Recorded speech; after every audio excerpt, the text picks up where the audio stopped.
Mr. Davis, Judge Carter began, his deep voice filling the room, you stand convicted by a jury of your peers for crimes that have caused irreparable harm to this community. Your actions were not just reckless, but calculated, and you have shown no remorse. Evan's mother, seated in the back row, stifled a sob. She had begged the court to see him as more than a mere case number, to remember the boy she had raised, the boy who once dreamed of becoming a firefighter. But the evidence had spoken louder. Eyewitness testimonies, surveillance footage, and an anonymous tip had sealed his fate. I hereby sentence you to 60 years in state prison, Judge Carter declared, his gavel striking the oak block. The sound reverberated, final and absolute. Evan stood motionless, his lips pressed into a thin line, as if holding back words he knew would never change anything.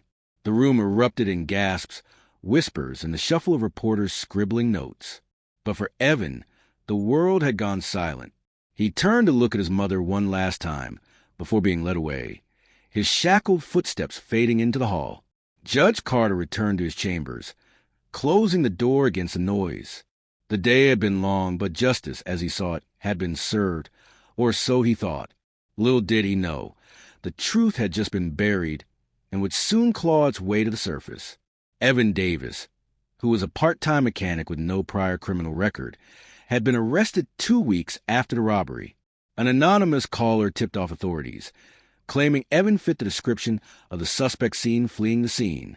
Still, Evan maintained his innocence. I didn't do this, he told the jury during his testimony. I wasn't anywhere near that store. His alibi, he claimed he was working a double shift at the auto shop that day, crumbled under scrutiny when his boss admitted on the stand that he couldn't verify Evan's whereabouts for the full day. Judge Carter, impartial as ever, prepared himself to deliver a sentence he felt was justified. He had seen hardened criminals in his courtroom, men who had mastered the art of manipulation. When the sentence was handed down, it was as though the room itself exhaled. For the victims and their families, there was relief. For Evan and his mother, devastation. The system had spoken, and it was unforgiving. But as Judge Carter signed the sentencing papers later that evening, a faint flicker of something unsettled him, a nagging sense he couldn't quite place.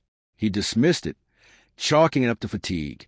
What Judge Carter could know was that the trial had been just beginning. The real story was waiting for him, hidden in plain sight, and it was about to change everything. Want to know how it all unfolds? Watch the full video right here on the channel, and don't forget to subscribe.